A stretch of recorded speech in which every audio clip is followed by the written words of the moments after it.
Hello guys, welcome to Tech Brain. My name is Sam, and in this video I'm gonna show you how to add a clickable link to your Instagram bio.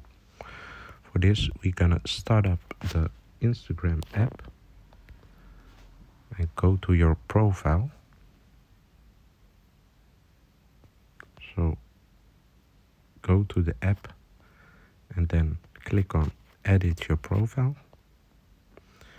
As you can see, you have many options, but we are looking for the links.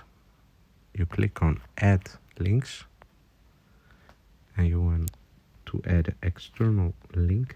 We click on it and we do an example domain.